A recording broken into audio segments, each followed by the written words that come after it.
Mosaïque.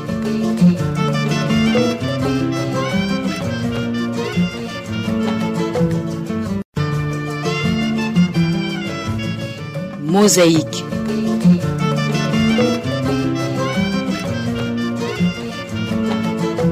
Bonjour à toutes et à tous et bienvenue à l'émission Mosaïque. Le débat va porter aujourd'hui sur le rôle des partis politiques dans l'inclusion genre pendant le processus électoral.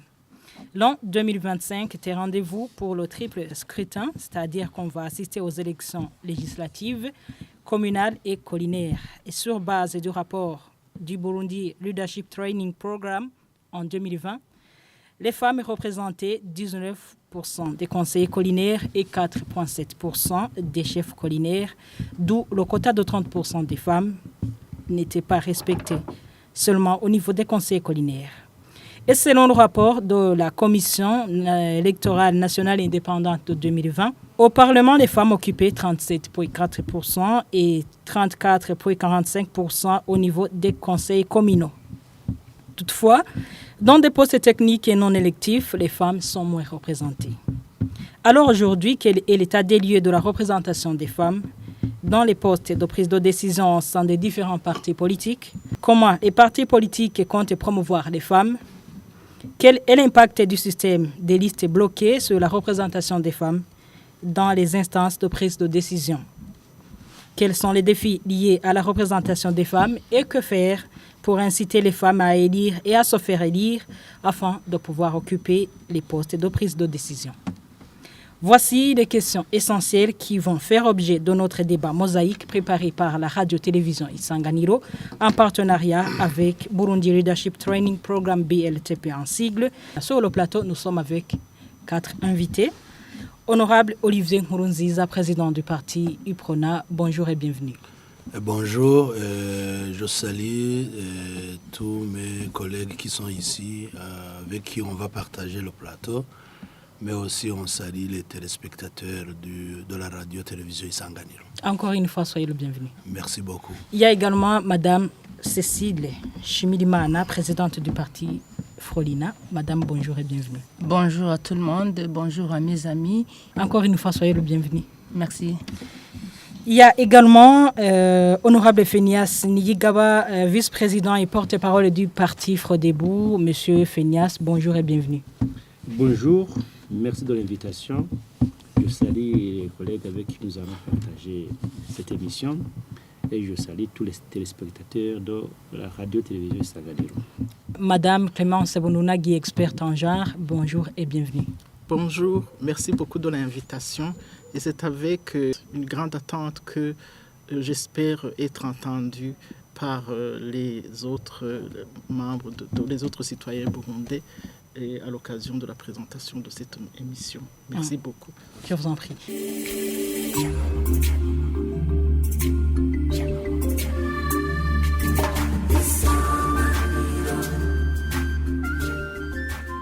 Pour ouvrir le débat, la première question s'adresse à Honorable Olivier Nkurunziza, qui est le président du parti UPRONA qui date de très longtemps. Monsieur Honorable Olivier, quel est l'état des lieux de la représentation des femmes dans les instances de prise de décision au sein de votre parti? D'abord, au niveau du parti UPRONA, vous savez que, comme vous l'avez dit, c'est un parti qui date depuis longtemps. Il vient de passer plus de 64 ans. Ce que nous constatons est qu'effectivement, au niveau du parti UPRONA, c'est parmi les partis politiques au Burundi qui ont été dirigés par les femmes. Souvenez-vous que le parti UPRONA a été dirigé par Nibigira Konsili, c'est une femme. C'était de 2014 jusqu'en 2016.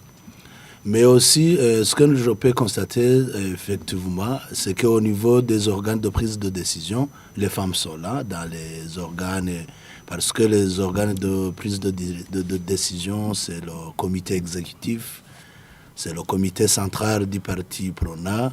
Là, d'abord, le ministère, mais aussi la loi exige qu'au moins il y ait 30%. Les femmes doivent être là. Il y a les femmes qui sont les présidents des commissions. Mais si vous essayez de voir au niveau de la direction du parti PRONA, actuellement, au niveau de la direction, il n'y en a pas, il n'y a pas de femmes. Pourquoi? Vous savez que c'est le choix des électeurs au niveau du parti PRONA quand il y a eu un congrès. C'est-à-dire que si tu n'as pas été élu, c'est la volonté de Wadasigana. Mais aussi, il y a au niveau du parti, il y a le Conseil supérieur d'orientation. Là aussi, je trouve parmi les 7 personnes, il n'y a pas de femmes. Mais aussi, pourquoi les 30% ne sont pas respectés dans la mise en place des organes et dirigeants? Au niveau du parti, bien sûr, comme on le dit, les 30% c'est constitutionnel. C'est dans les organes de l'État, mais pas aussi dans les organes des partis politiques. Mais il y a quand même le mouvement intégré, UFB, là ce sont des femmes qui s'organisent. Mais aussi il y a les responsables des partis, du parti PRONA dans les différentes provinces. Là, il y a des femmes bien sûr dans les communes et dans les provinces. Mais malheureusement, avec la restructuration, avec le redécoupage, j'ai vu que les femmes ne sont pas là. Il n'y a pas aucun premier secrétaire femme. Il n'y a pas de... Mais il y a les seconds, dans le bureau, il y en a. C'est un défi, bien sûr, à relever. On va quand même peut-être...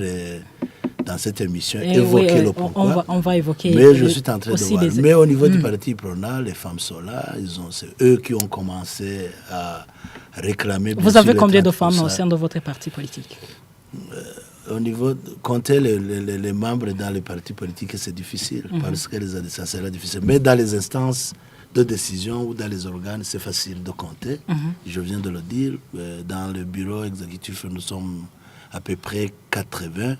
Là, il y a plus de 30 femmes qui sont là. Dans le comité central et dans les 400 personnes, nous avons plus de 200 femmes qui sont là, dans les comités provinciaux. Mais là, dans les organes qui, effectivement, qui sont comme des responsables des partis, dans les provinces, c'est là, bien sûr, où on n'a pas trouvé des responsables qui ont été élus comme des premiers secrétaires ou les secrétaires provinciaux. Cette fois-ci, je vais quand même donner le pourquoi dans les détails de cette émission. Pourquoi ne pas le dire tout à fait? Si vous me donnez l'occasion, vous voyez les femmes, comme j'essaie de l'analyser, quand il s'agit de mettre en place les organes, il y a les hommes et les femmes qui se bousculent dans la compétition. Et les femmes, souvent, n'aiment pas se bousculer avec les hommes. Quand il y a la propagande, ça demande beaucoup de moyens. Mais aussi quand ils sont en confrontation avec les hommes, les femmes préfèrent ne pas continuer la confrontation. Alors que les hommes continuent jusqu'au bout. Alors les femmes, c'est un défaut, est un défi pour eux, parce qu'ils abandonnent au cours de chemin, au lieu de continuer jusqu'au bout. Il faut faire la lutte en politique, c'est pas facile. Mais aussi, les femmes aiment la sécurité. Quand ils sentent qu'ils sont en insécurité, ils laissent tout cela. Parce qu'il y a même des menaces qui te disent il faut laisser, il ne faut pas continuer. Madame Cécile, elle est ici, hein? Elle vous écoute. Vous êtes la présidente du parti Frolina. Est-ce qu'au sein du parti Frolina, il n'y a pas des hommes? Il y en a bien sûr. Pourquoi alors comment vous êtes parvenu à occuper le poste de présidence? C'est question d'être plus forte pour gouverner les hommes, mais ce n'est pas facile. Les hommes, ce sont les gens qui s'aiment, ce sont des égoïstes. Les hommes préfèrent avoir les places consistantes et être en haut. Ils aiment être les gouvernants. C'est l'homme qui se voit toujours chef. Même dans les partis, c'est comme ça. Exemple, dans notre parti, le parti Frolina, avant, il n'y avait pas de femmes. Il y avait au moins dans le comité central, plus de 90% étaient les hommes. De mon arrivée, j'étais une seule femme dans le bureau politique. Tu vois, une seule femme. Une seule. Mais j'ai combattu jusqu'à occuper une première place. Vous avez été élu ou vous avez été choisi? J'ai été élu. J'ai été élu, j'ai fait les propagandes. Et puis, on m'a considéré on m'a donné la considération. J'ai été la première. Et ça a été une guerre. Je pense que même Olivier le sait. J'ai fait 3 congrès sans avoir la prise d'acte. 3 congrès. Donc c'était la guerre. Et actuellement, quel est l'état des lieux de la représentation des femmes au sein de votre parti, étant donné que vous êtes une femme qui dirige un parti politique? Dans mon bureau politique, les femmes, nous sommes 12. Il y a 5 femmes. Tu vois que les femmes dépassent les 30%. Et je suis en train d'auditer, même parmi les provinciaux, j'ai déjà trouvé 3. Bon, parfois les femmes n'ont... Vous avez utilisé que les astuces? Les astuces, de voir la femme qui est capable donc, de gouverner les autres, et la femme qui se donne. Je reviens vers vous, honorable Phineas Niyigaba, vice-président et porte-parole du parti Frodebo. Quel est l'état du lieu de la représentation des femmes au sein de votre parti? Merci de la question. Je commence d'abord à remercier Robert TP qui, ces derniers jours, a organisé des ateliers internes des partis politiques dans le but de nous sensibiliser pour tenir compte de l'aspect genre, surtout de mettre les femmes dans les instances de prise de décision. Nous avons entendu l'appel du BRTP et on avait vu que c'était vraiment très important pour une organisation parce qu'on ne peut pas gouverner, on ne peut pas se développer sans toutefois tenir compte de cet aspect-là parce que les femmes représentent ont un pourcentage considérable au niveau de la société burundaise. Alors, quel est l'état de lieu maintenant au sein du parti Sawanya Frodebo? Il y a un organe dirigeant au niveau national qu'on appelle le Conseil des délégués nationaux. Les femmes occupent 30%, représentent 30% des femmes là, dans cet organe-là. C'est un organe qui dirige le parti au niveau national. C'est cet organe-là qui est reconnu au niveau du ministère de l'Intérieur. Au niveau maintenant du bureau politique. Le bureau politique, nous sommes au nombre de 5. Il y a une femme là qui occupe une place de secrétariat général adjoint, chargé des questions sociales, chargé des finances. Au niveau maintenant des provinces, nous avons 5 provinces. Il y a une femme qui est vraiment une femme capable qui dirige une province, la province de Burunga. Vraiment, si on voit les activités que la femme mène, les activités politiques, vraiment c'est très agréable. Même tout le monde, même les autres partis politiques, l'encouragent et voient que vraiment c'est une femme vraiment de fer. Maintenant, si je vais revenir maintenant sur les provinces, dans chaque province, il y a ce qu'on appelle un comité exécutif provincial ou fédéral. Sur 25 représentants de ces provinces, il y a 5 femmes. Dans les communes, il y a 42 communes actuellement qui sont reconnues sur le nouveau découpage. Il y a 3 femmes qui dirigent le parti au niveau communal. Sur 42. 3 sur 40. Oui. Et puis, le chemin est encore long. Oui, le chemin est encore. Plus on descend en bas, plus ça se complique. Je vais m'expliquer. Alors, maintenant, sur les 210 personnes qui représentent le parti au niveau des différentes communes, il y a 32 femmes. Vous voyez maintenant, voilà en bref la représentation de la femme au niveau des organes du parti Sawanya Frodebo. Alors, pourquoi maintenant, si on descend en bas, les femmes n'apparaissent pas dans les organes? Il y a d'abord la culture burundaise, c'est ce qu'on voit. Les femmes, normalement, au niveau de la base, ne participent pas parce qu'il y a des barrières que je dirais culturelles, des barrières financières qui empêchent les femmes à exercer la politique convenablement. Oui. Est-ce que le parti favorise vraiment la femme à adhérer dans ces postes? Effectivement, au niveau des textes, c'est ouvert. Nous avons d'abord organisé un congrès, nous avons révisé le texte pour permettre à la femme de jouir ses droits politiques. Alors, c'est maintenant, puisque au niveau des textes, maintenant, on est en train de le structurer vers les collines même. Mais on voit que les femmes, vraiment, n'ont pas, je dirais, ne viennent pas comme on le veut.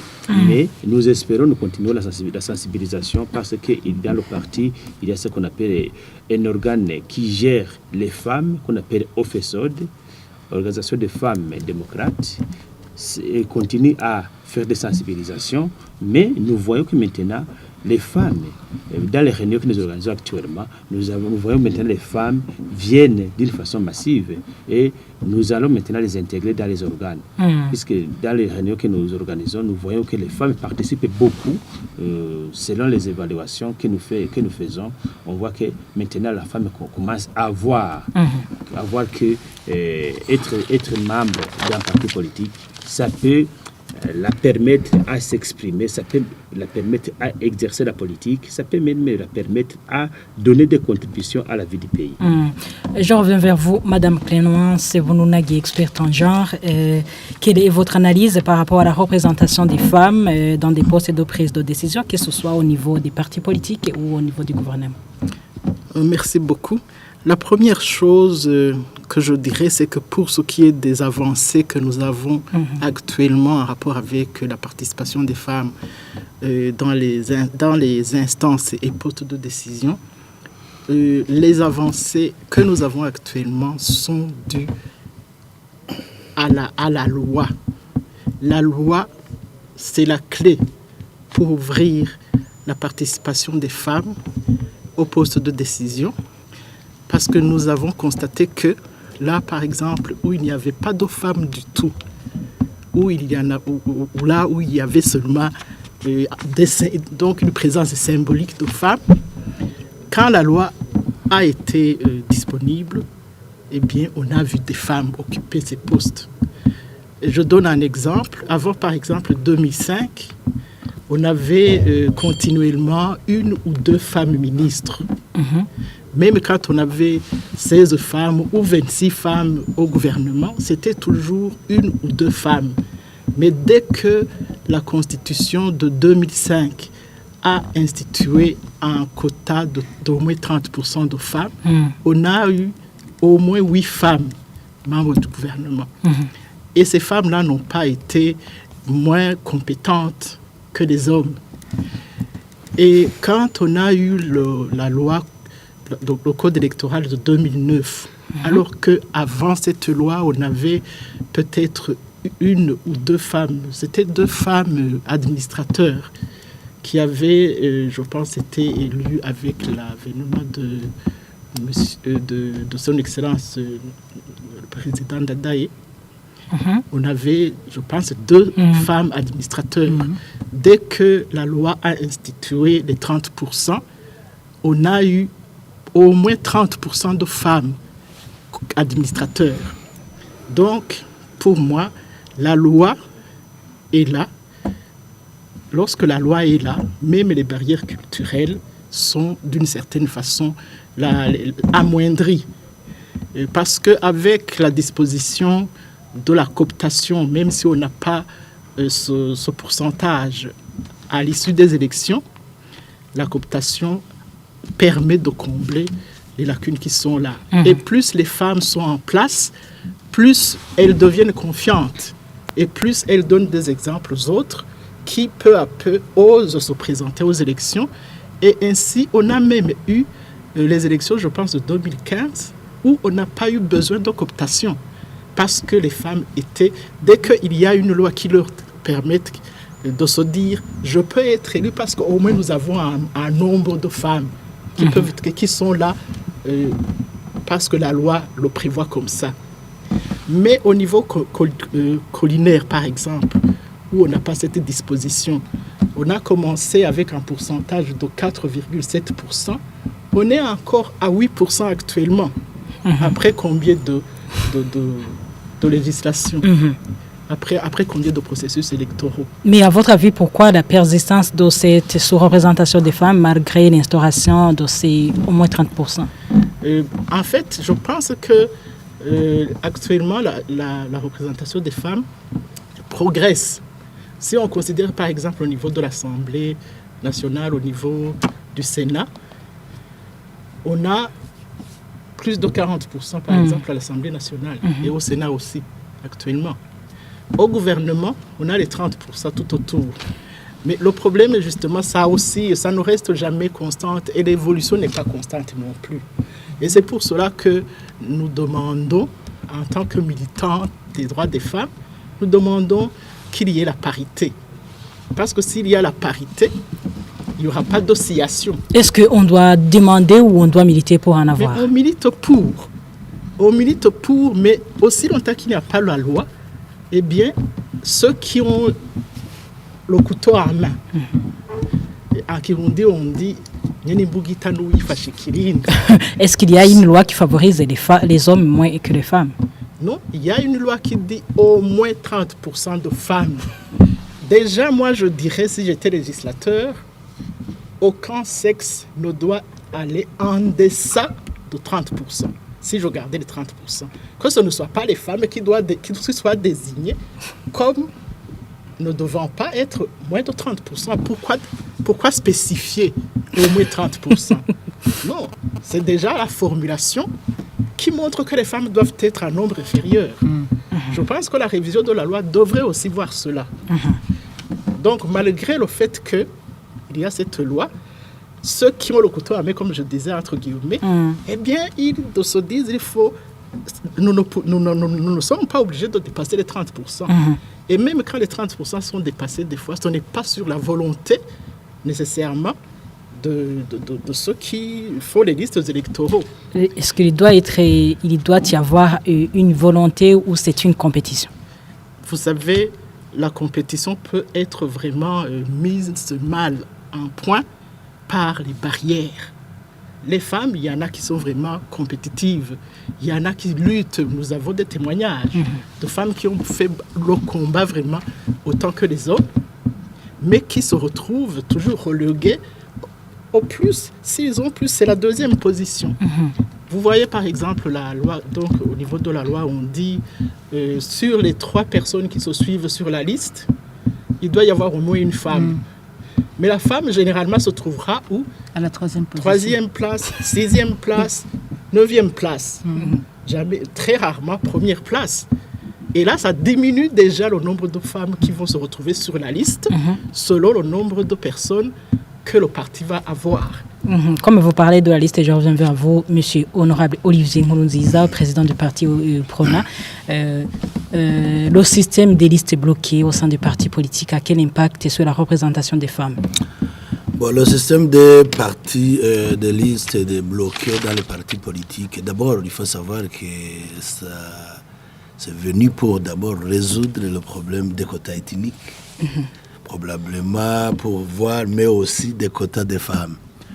Et ça a aidé, au moins, parce que madame vient de le dire, l'expert, qu'avant la loi qui disait qu'il y ait 30% des femmes, on ne trouvait pas même les femmes sur la liste. Mais les listes bloquées restent secrets. Oui, ça ne reste pas secret. Bien, ce sont des principes, c'est connu. On dit que les 3 premiers, il doit y avoir des femmes, tous les ethnies. Vous voyez que c'est vraiment pas en principe, c'est connu. Mais qui désigne les membres qui doivent figurer sur les listes bloquées? Ça, ce sont des arrangements qui n'est pas du tout facile.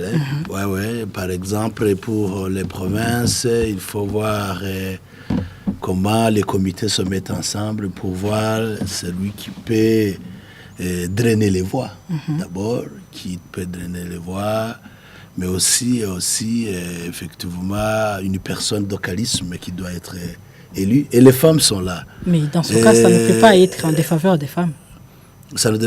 Quand même, on ne peut pas mettre sur la liste une personne parce qu'elle est femme, parce qu'elle est capable de le faire. C'est ça ce qu'il faut comprendre. Il ne faut pas que les femmes utilisent cette arme de dire c'est parce que je suis femme. Mais c'est la compétition au niveau des règlements et lois, au niveau de nos partis.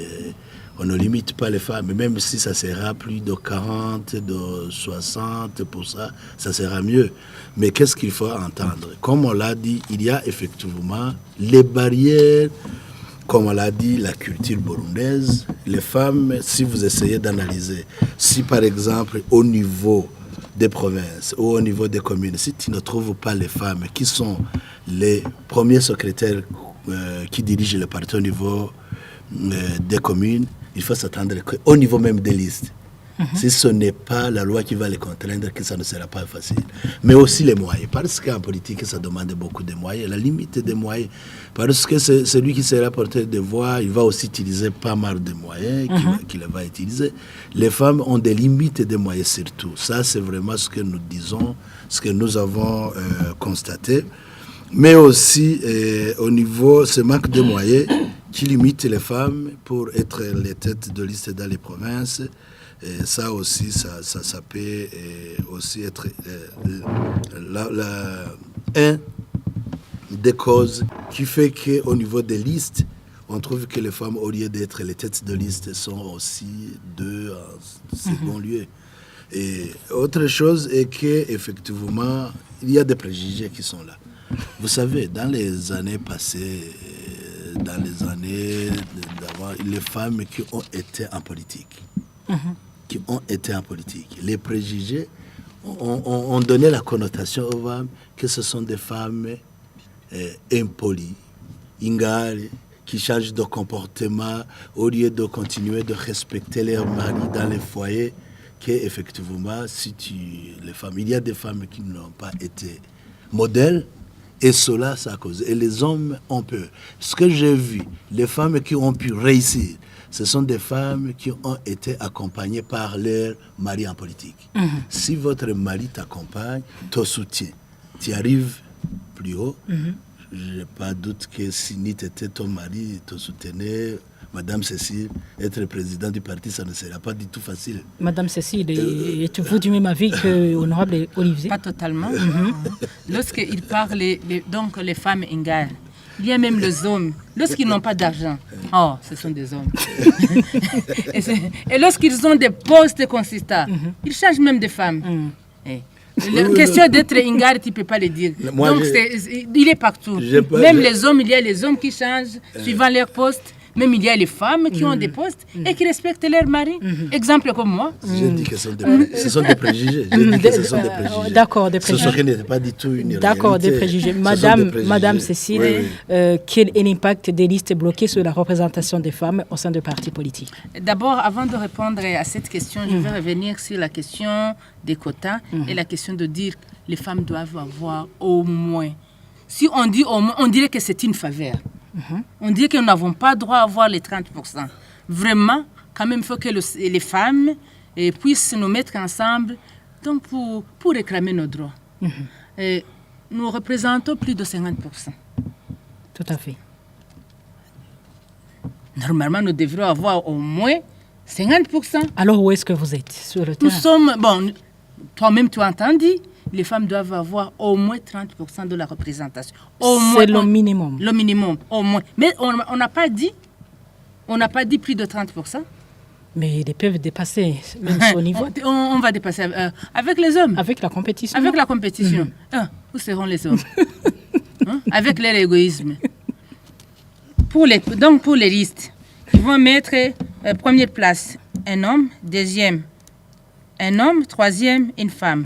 Les femmes vont occuper les troisième place, sixième, neuvième, 12e, avec moins de chances d'occuper la première place. Sur les listes bloquées. Voilà. Pourquoi ne pas dire la femme, donc pour faire monter nos femmes, nos sœurs, nous allons les mettre aux premières places, ou bien au moins aux deuxième place. Olivier, est-il possible? C'est possible, mais la loi est claire, c'est la compétition. Ça sera encore de limiter les hommes et les femmes. La compétition là. Là, il faut que les femmes soient compétentes, démontrent leurs capacités. Et aussi, là où il y a les femmes compétentes, ils ont été mis sur les premières places. Mais qu'est-ce qu'il faut comprendre? Les partis politiques seulement, ce qui sera très mal à nous, c'est d'enlever une femme qui est sur la tête de liste et de dire parce que les femmes, on ne veut pas une femme. Ça sera très dangereux. Mais on le fait effectivement au niveau des compétitions, on va faire des réunions au niveau des provinces, au niveau des communes pour voir les femmes. Qu'est-ce qu'on va faire? Seulement, comme la loi est contraignante, comme la loi qui exige 30%, seulement les partis politiques, à son interne, ils peuvent aussi instituer une loi qui dise les femmes au moins vont occuper deuxième position, c'est mieux. Mais les femmes ont des avantages dans le parti qui est au pouvoir. Parce que quand on a beaucoup de voix, les femmes aussi ils occupent. Même si tu es troisième position, tu peux être dans l'Assemblée. Le problème, c'est dans le parti où on dit celui qui sera tête de liste, c'est celui qui a la chance d'être élise. Mais aujourd'hui, il faut comprendre qu'au niveau des partis politiques, les mécanismes qu'on met là aujourd'hui, il faut se conformer seulement à la loi électorale. Madame Cécile, vous avez une réaction? Ah oui. En 2015, nous étions dans une coalition. Bon. Et puis, on a fait des listes. Moi, j'étais donc la deuxième de la liste. Arrivée à la CENI, je me suis retrouvée à la 8e place. Pourquoi? Je ne sais pas. Parmi les 7 premiers, c'était seulement les hommes. Alors qu'on est sorti dans la salle en occupant la 2e place. Donc, ce qui s'était passé en 2015, peut-être ça se passe dans d'autres partis. Et bon, ce qu'il y a, il faut quand même que nous les décideurs des partis politiques, qu'on puisse être vigilants. Voir la compétence d'une femme et dire cette femme peut occuper cette place. Monsieur Fenias Nigaba, vous êtes le vice-président et porte-parole du parti Frodebo. Est-ce que le système des listes bloquées aurait un impact sur la représentation des femmes? Bon, l'impact, ça peut être positif ou négatif, mais ce qui est important, c'est avoir la volonté politique. Normalement, les partis politiques devraient avoir cette volonté. Même les femmes devraient être dans les organes de prise de décision des partis politiques. Je donne un exemple. S'il y a une femme qui représente le parti au niveau de la province, est-ce qu'il peut y avoir un homme pour être la tête de liste? Ça ne serait pas possible. Et je donne un exemple, par exemple, notre femme là qui représente notre parti au niveau de Burunga. Vraiment, même les hommes disent qu'ils ne peuvent pas aller devant cette femme. Parce qu'elle est compétente, elle travaille, elle se donne jour et nuit pour vulgariser le parti au niveau dans toute sa province. Donc, même s'il y a un cadre légal qui donne les 30%, admettons d'abord qu'il y a une progression. On est parti, d'abord comme Madame l'a dit, on est parti à des nombres vraiment très, très infimes. Mais actuellement, on fait des progrès. Même la loi est dynamique. On peut réviser, on va réviser ces lois. Mais il faudra que les femmes aient des propositions concrètes. Mais ce ne sont pas ces lois-ci qui vont permettre aux femmes de participer, de participer dans la vie du pays, mais il y a volonté politique des partis politiques. Parce que c'est dans les partis politiques d'où proviennent les dirigeants. Il faut que maintenant les dirigeants aient cette volonté politique. Alors, est-ce que les lois des partis politiques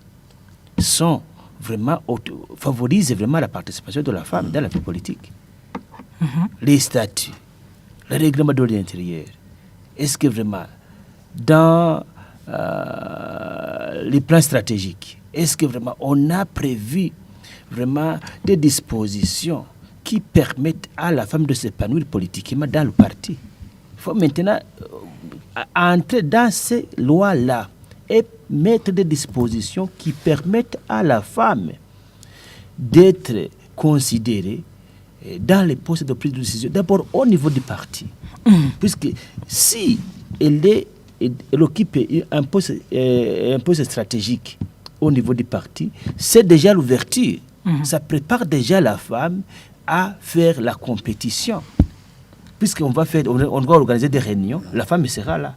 Mais si elle n'est pas dans les organes de prise de décision, on va organiser des réunions et la femme sera absente. Toutes les décisions qui seront prises ne vont pas tenir compte de la femme. Honorable Olivier, président du parti qui date de très longtemps, parti Prona, comment vous comptez promouvoir la femme au sein de votre parti politique?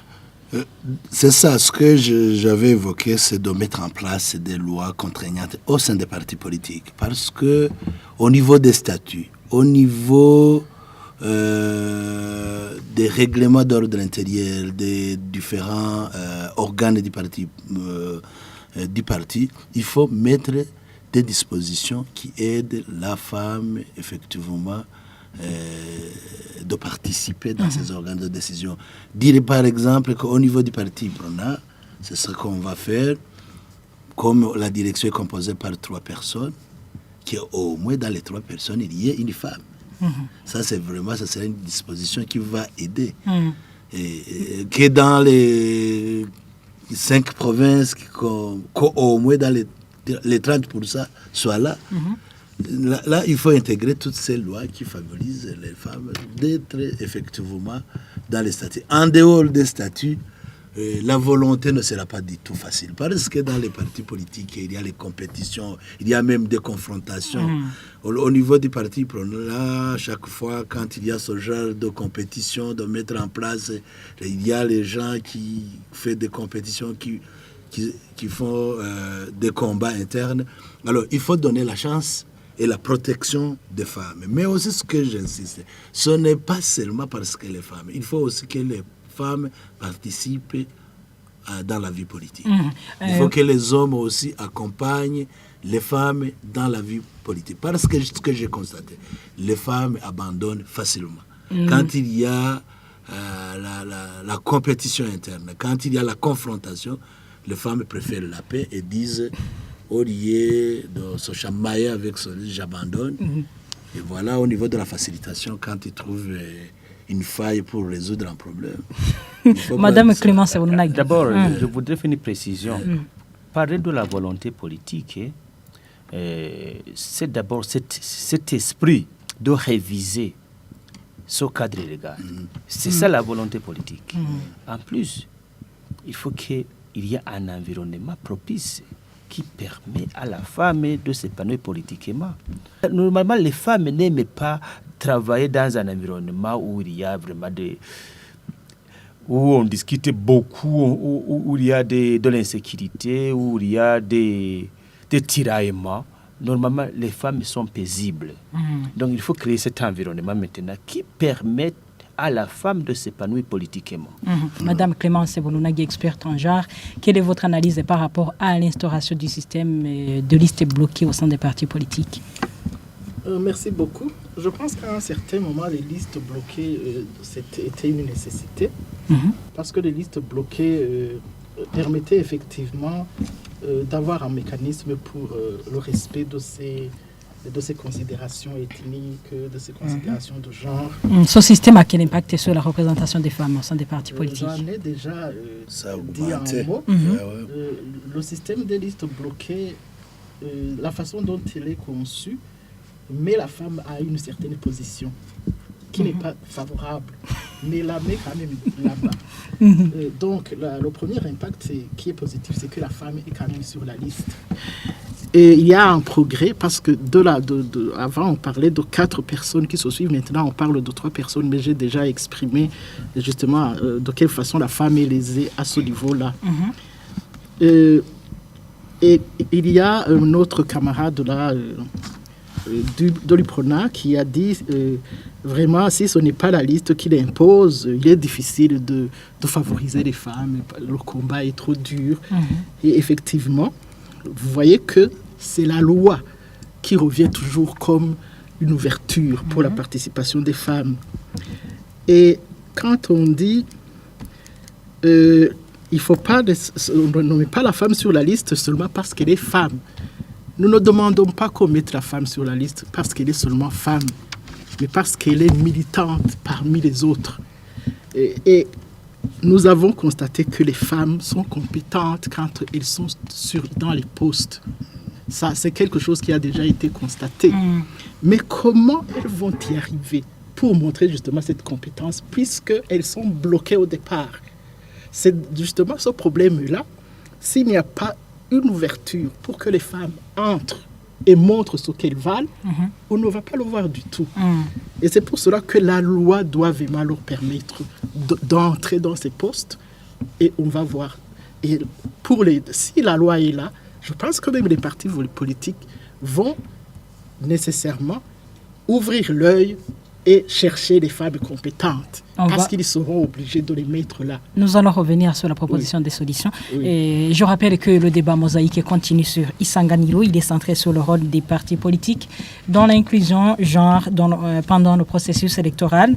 4 invités sont encore sur le plateau. Il y a Honorable Olivier Nkurunziza, président du parti UPRONA, Madame Cécile Nshimirimana, présidente du parti Florina, et Honorable Fenia Senigaba, vice-président et porte-parole du parti Frodebo, et Madame Clémence Sebounounagui, experte en genre.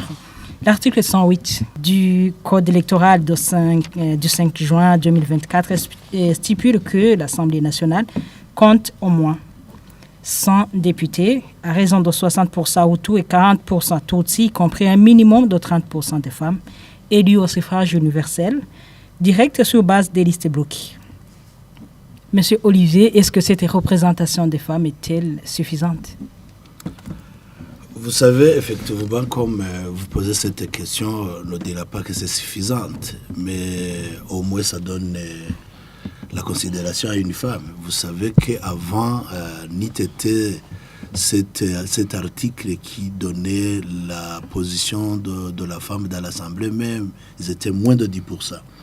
Alors, ce qu'il faut faire, il faut augmenter. Il ne faut pas qu'un jour on sera en dessous. Malheureusement, le constat, il faut constater que malheureusement, à chaque fois, à la fin des élections, les femmes sont cooptées. Même les 30% ne sont pas là avec les femmes élues en première position. Pour compléter, on fait quoi? On fait recours à la cooptation pour compléter les 30%. Et vous, en tant que président du parti politique, qu'est-ce que vous faites pour que on ne doit pas attendre ces cooptations? Oui, parce que l'Assemblée, si ce n'était pas la cooptation, on n'aurait pas eu plus de 100 députés. Mais pour coopter, on a mis ça combien pour... Surtout, c'est la position genre. Alors, vous voyez qu'effectivement, au niveau des partis politiques, nous avons beaucoup à faire. Nous avons beaucoup à faire, quel que soit au niveau de la mise en place des listes. Il faut qu'il y ait les têtes des listes qui seront des femmes. S'ils sont troisième position, deuxième position, on fera toujours recours à la cooptation. Pourquoi vous ne le faites pas avant? Les partis politiques, ce ne sont pas nous, ce sont des électeurs. On est sur le terrain, les femmes, effectivement. En tout cas, la question, moi, je suis très clair. Au niveau du parti UPRONA, quand on fera les listes, on va mettre les femmes sur les meilleures positions. Mais ce que je ne confirme pas, c'est pas facile d'avoir les têtes de liste dans les différentes provinces, parce que avoir la confrontation des hommes, avoir les moyens très nécessaires, avoir comment les femmes vont être, je trouverai que les femmes seront sur la deuxième position peut-être. Madame Cécile. Là, ça ne sera pas du tout facile, mais étant président du parti, je ferai le combat effectivement comme je l'ai permis aux femmes pour que les femmes effectivement aient cette place. Mais il faut que aussi les femmes montrent leurs compétences. Et je pense qu'au niveau du parti UPRONA, on en aura beaucoup. Madame Cécile, présidente du parti Frolina, même question pour vous. Est-ce que la représentation des femmes, comme le stipule l'article 108, est-elle suffisante? Donc les 30% n'est pas suffisante. Mais je peux dire clairement, vraiment et franchement, avec les 30%, on a fait des efforts. Moi, je me souviens, à Arusha 1, On a même refusé que les femmes entrent dans l'Assemblée. Tu vois quand même qu'il y a quelque chose d'augmentation, quelque chose qu'on peut apprécier. Mais c'est à nous les femmes de faire un effort. Et aussi, j'invite même les hommes d'encourager. Donc les partis qui sont gouvernés par les hommes, il faut encourager les femmes, il faut les promouvoir. Les femmes, ils n'ont pas peur comme vous venez de le dire. Non, il y a les femmes vraiment qu'on peut pas imposer n'importe quoi. Non, il y a les femmes qui sont capables, qui sont même capables de défendre leur place. Mais le problème est lié aux moyens financiers. Ce moyen financier, vraiment, vous n'avez pas évoqué ça. Ça, c'est très important. C'est l'un des défis. Oui. À part les moyens financiers, quels sont les autres défis qui empêchent la femme à être représentée valablement? Bon, il faut quand même qu'il y ait le changement de mentalité. Il faut quand même qu'il y ait l'amour entre nous, les femmes, de s'entraider entre nous, parce que les hommes s'entraident. Les femmes ne nous aiment pas. Par exemple, je peux même représenter pour être candidate au poste du président de la République. Ce sont les femmes qui viendront me critiquer. Est-ce que vraiment cette femme va occuper cette place? Est-ce qu'il sera capable de gouverner? Est-ce qu'elle sera utile? Elle n'est pas capable, elle est comme ça, elle sera élue quand? Il faut quand même que nous, les femmes, il faut qu'on se mette ensemble. Et il faut qu'on fasse une élite pour occuper nos places, parce que nous sommes capables. Regardons Samia. Elle est présidente de la Tanzanie. Pourquoi pas même au Burundi? Qu'est-ce qui bloque alors? Je ne sais pas. Il faut qu'on s'aime. Il faut qu'une femme soit autonome financièrement. Je dis financièrement. Il faut quand même que nos hommes nous aident aussi. Qui vous empêche de devenir autonome financièrement? Autonome. Je te donne un exemple. Une femme peut toucher au moins 1 million. Et un homme touche 2 millions. Mais beaucoup de dépenses seront faites par une femme. C'est un exemple. Moi, je donne souvent ces exemples. Son cas, là, je ne suis pas d'accord. Moi, je suis d'accord. Je ne suis pas d'accord. Je suis d'accord. Non, écoute. Souvent, on se rend dans des séminaires. Tu ne peux pas trouver une femme avec des Heineken sur la table. Tu ne peux pas trouver une femme. Pourquoi? Mais et non. Une femme est responsable. Si je touche 100 000, je vais dire non. Avec les 100 000, je vais acheter le charbon, je vais acheter pour la maison. Mais l'homme, il va d'abord... Donc, il faut prendre soin de lui-même. Il va d'abord commander 5 Heineken, 5 Amstel. Il va arriver à la maison avec combien? 10 000, 20 000. C'est comme ça. Honorable Olivier, vous avez dit que vous n'êtes pas d'accord avec... Je ne suis pas d'accord. Pourquoi? Elle a dit que ce sont des femmes qui dépensent beaucoup. Au niveau des dépenses, c'est peut-être l'orientation des dépenses. Au niveau, vous voyez, les hommes font des dépenses. Quand je donne des bières, quand je donne de l'Amstel, je commence à faire mes propagandes avec les hommes, avec quoi. Mais une femme, au lieu de faire ça et s'entourer les gens, elle va rentrer à la maison. Et voilà. Qui va s'occuper de la famille? Enfin, qui va s'occuper de la famille? C'est l'homme qui s'occupe de la famille. Oui. Les femmes sont comme ça. On ne va pas débattre ça et cela. Ici, ça gagne. Ce sont les secrets de ménage. Mais seulement, les femmes ont besoin effectivement des moyens pour pouvoir travailler et effectivement créer l'influence au sein de la société burundaise suite à ces problèmes de culture, changement de mentalité. Le problème est, par exemple, j'ai une femme qui m'a raconté les problèmes qu'elle a eu quand elle a été élue le chef de colline. Elle m'a dit, le problème que j'ai est que quand il y a un problème, peut-être pendant la nuit, et qu'il y a secours de ceux qui veulent que le chef de colline soit là pour résoudre les problèmes, et quand elles viennent toquer sur ma porte, et qu'elles disent, moi je veux la femme telle. Vous voyez, c'est le chef de ménage, c'est l'homme. Il dit, vous voulez qui? Vous voulez me déranger pendant la nuit? Allez. Elle dit, ces dérangements, je ne les veux pas dans ma maison. Si tu continues comme ça, je préfère que tu démissionnes dans ce poste. Et les femmes sont souvent gênées. Et les hommes décident même de ne plus accepter que la femme, pour le mandat prochain, soit élue. Parce que ça, c'est un autre défi. C'est notre défi. C'est la raison pour laquelle, qu'est-ce qu'il faut faire? Il faut que les hommes comprennent effectivement qu'une fois la femme est responsable, qu'elle doit l'accompagner malgré tous ces problèmes d'occultisme, de mentalité qu'on connaît. Parce que l'homme est le chef du ménage. Personne ne peut pas venir demander où est la femme. On demande d'abord l'homme. Dans la maison, quand on veut dire où est la femme, on va dire qu'est-ce qui se passe. Elle a déjà remplacé moi. Elle est responsable.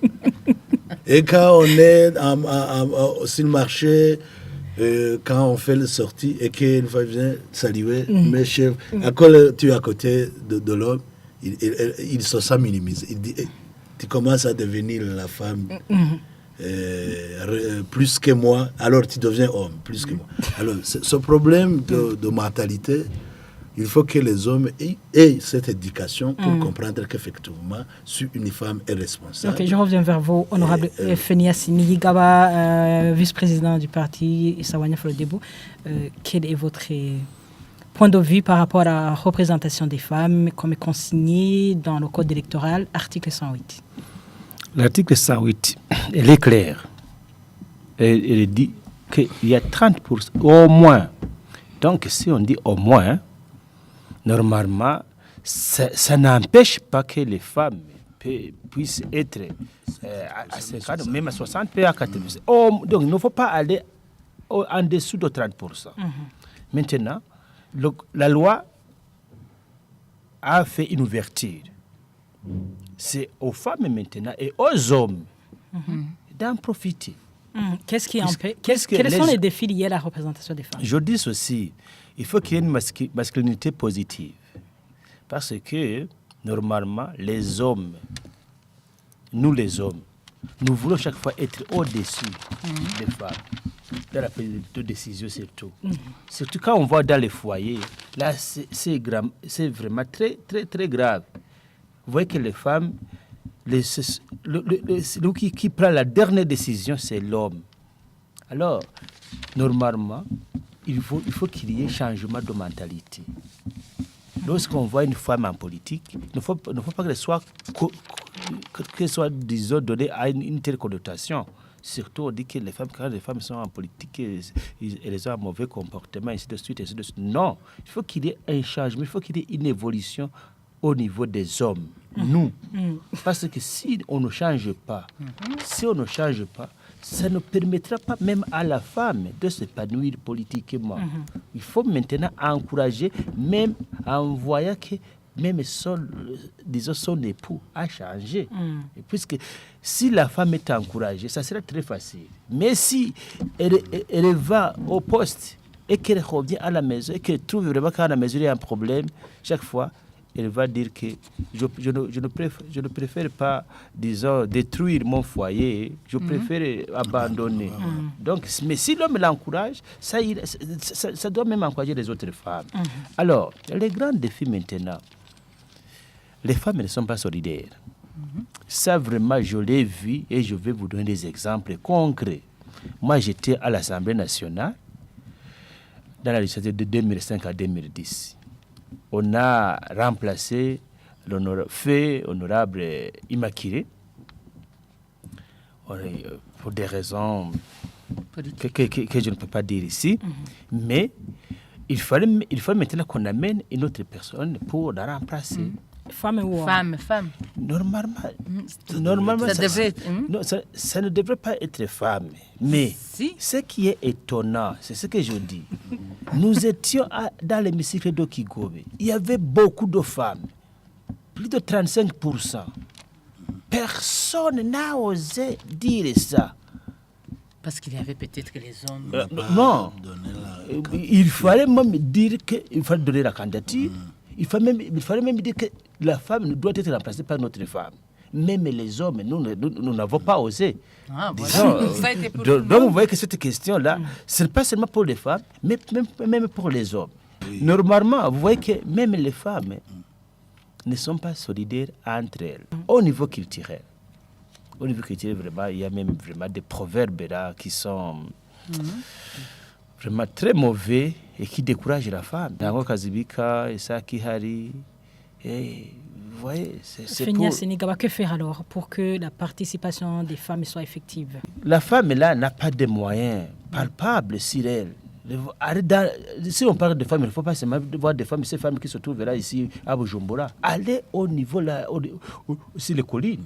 Les femmes ne détiennent pas de l'argent. C'est l'homme qui détient de l'argent. Même quand il vend la vache, c'est l'homme qui va mettre l'argent dans sa poche.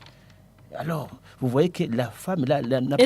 Et c'est un défi. Oui. Effectivement. Mais pourquoi ne pas donner cet argent à la femme pour conserver ça? Ou bien un défi réside au niveau de la gestion. Oui, puisque la femme est là. Si on a 200 000, j'ai 200 000 dans ma poche, pourquoi ne pas donner 50 000, 60 000 et partir avec 50 000 moi aussi? Mais vous voyez qu'au niveau, la femme n'a pas sur elle les moyens financiers pour aller, comme l'honorable a dit, pour aller dire, appeler des personnes pour faire sa propagande. Selon vous, que faire pour inciter la femme à élire, à se faire élire, pour enfin occuper des postes de décision? Il faut d'abord que, je l'ai déjà dit, il faut d'abord qu'au niveau des partis politiques, il y a révision des textes en tenant compte de l'aspect genre. Deuxièmement, il faut que les femmes, il faut qu'il y ait un changement de comportement, que ce soit pour les femmes, que ce soit pour les hommes. Il faut que maintenant, au niveau des élections locales, il faut encourager les femmes, puisque le cadre légal là n'est pas clair au niveau de la base. On dit qu'on va se faire élire, mais la femme n'a pas de moyens pour se faire élire. Il faut maintenant soutenir les femmes financièrement. Il y a des organisations qui soutiennent des femmes comme ONIFEM. Je l'ai vu dans les élections précédentes, c'est pas en 2015. On a encouragé les femmes en donnant de l'argent pour les partis qui allaient mettre les femmes en première position. Mais au niveau local maintenant, il faut donner de l'argent à ces femmes-là pour se faire propagande. Madame Clémence Bounonagui, vous êtes experte en genre. Quels sont les autres défis à relever en matière de la représentation des femmes? Moi, je pense que les défis qui ont déjà été relevés vraiment sont très importants. Il y a l'autorité maritale. L'autorité maritale, vraiment, si cette autorité-là n'en vient pas à soutenir la femme, ça devient pour elle vraiment un grand défi. Et il faut aussi ajouter l'opinion de la belle famille. Parce que si la femme est dénigrée par la belle famille, cela aussi retombe sur le mari qui est tout le temps dit vraiment, ce n'est pas toi qui t'es marié, c'est finalement la femme qui t'a épousé, et ainsi de suite. Et il y a aussi la réticence des hommes. Vous parliez des questions financières. La dépendance économique de la femme, c'est vraiment un très grand défi. Et aussi, on a à ce côté, parce qu'il y a vraiment certaines initiatives qui essaient de promouvoir l'autonomie de la femme, mais on voit aussi la réticence des hommes à supporter que la femme ait vraiment le contrôle des ressources. Moi, j'ai entendu un homme qui disait « ce n'est vraiment pas acceptable. Lorsque dans le foyer, il y a 2 poches, eh bien, il y a aussi 2 têtes. » Et ce n'est pas possible. En se référant à l'expression dans laquelle on dit « umugabo n'umutwe w'urugo ». Et alors, s'il y a 2 poches, il y a 2 têtes. S'il y a un homme qui m'a dit ça, alors que je lui demandais si l'appui aux coopératives dont il faisait partie améliorait le bien-être des ménages. Et lui, il a dit non, vraiment, pour moi, ça devient une catastrophe parce qu'on a 2 têtes dans la maison. C'est pas possible. Alors, en tenant compte de tous ces défis, que faire pour que la femme soit capable de se faire élire et à élire pour enfin occuper ses postes de prise de décision? Il y a la sensibilisation de la communauté. La sensibilisation de la communauté en partant des témoignages des membres des communautés qui ont été dirigés par des femmes et qui admettent que ces femmes-là, par exemple, là où on a eu des chefs de colline qui sont des femmes, les gens ont reconnu qu'elles ont été performantes, qu'elles ont aidé à résoudre les problèmes, qu'elles ont le sens de l'écoute et qu'elles n'acceptent et qu'elles ne recherchent pas à être rétribuées autrement pour les services qu'elles rendent. Donc, en sensibilisant les communautés, en donnant des témoignages de ces populations-là qui ont été une fois dirigées par les femmes, où on a vu vraiment des améliorations, non seulement sur le plan social, mais aussi sur le plan économique. Parce que ces femmes-là se sont montrées tout en n'ayant pas même une éducation intellectuelle très importante, elles ont pu améliorer les conditions de vie de leurs administrés. Et il y a aussi, nous avons des témoignages, des exemples aussi de femmes leaders qui ont fait des choses. En fait, il y a aussi le fait qu'on ne présente pas les modèles. Il y a des femmes modèles qui ont réalisé des choses, qui se sont montrées très compétentes, mais il n'y a pas suffisamment de publicité par rapport à elles. L'éducation de la population, l'éducation des hommes, le développement, comme il disait, de la masculinité positive dans les communautés, et aussi la loi. Il faut que la loi soit évolutive en faveur d'une meilleure participation des femmes. Honorable Olivier Nkurunziza, qu'est-ce que vous allez faire pour que la femme au sein de votre parti politique ait cette facilité d'élire et de se faire élire pour enfin occuper ces postes de prise de décision? Oui, avant de répondre à cette question, je vais d'abord essayer d'évoquer les barrières culturelles encore une fois. L'émission touche à sa fin. Oui, c'est une seconde. Je me rappelle une femme qui est Samourawa dans sa famille. Normalement, quand il y a ce genre de cérémonie dans la famille, elle devrait prendre la parole devant les hommes Mais j'ai vu que dans la famille, il y a eu des discussions. Dit non, une femme, mais elle est Samourawa. Vous voyez que même les barrières au niveau, je ne sais pas, il y a même une discussion qu'on disait qu'on va faire une dot, une femme qui voulait parler discours de dot mais ils ont dit non, c'est impossible, ça n'existait pas, ça n'a jamais existé. C'est la culture burundaise qui est là. Alors, au niveau des partis politiques, ce que nous allons faire, ce qui m'inspire, c'est qu'au niveau des dispositions des statuts du parti, il faut quand même qu'il y ait des dispositions qui aident les femmes d'occuper les postes responsables.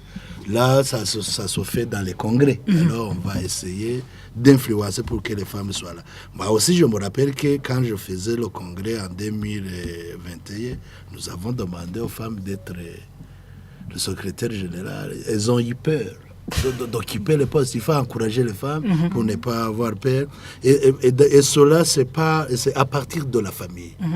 Quand son mari l'accompagne normalement, ce que j'ai constaté, les femmes qui ont bien réussi, ce sont des femmes qui sont absolument à 100% accompagnées par leur mari. Quand il y a un problème dans la famille, les femmes sont réticentes, elles disent non, au lieu de détruire ma foyer, je préfère ne pas occuper les postes. Ça, c'est très important. Autre qu'on a dit, ce sont des moyens. Comment on va donner les moyens aux femmes? C'est de les attribuer les postes aussi, c'est d'essayer de l'autonomie des femmes et de créer les activités génératrices de revenus, mais aussi, effectivement, organiser des réunions. Oh, j'avais oublié. Organiser des réunions, non pas dans les heures avancées.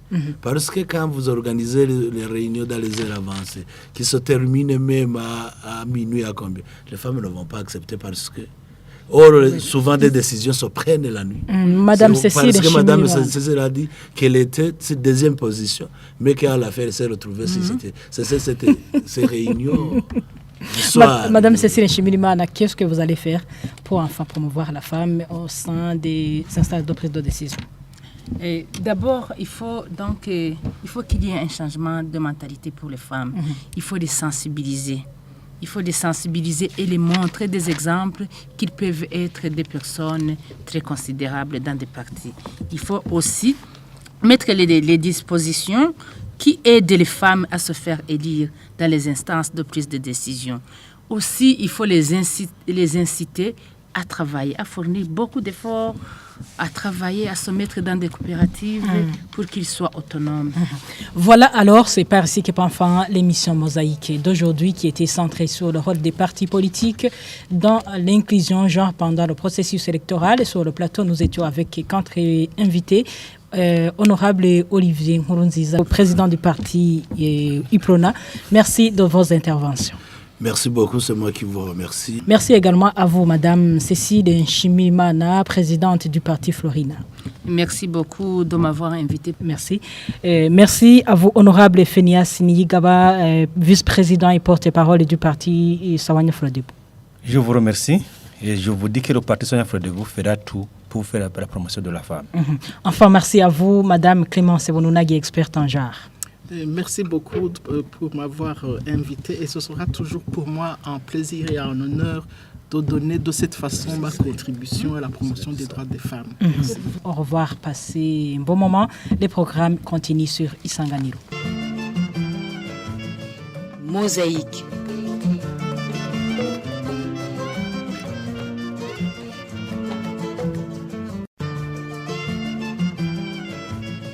Mosaïque.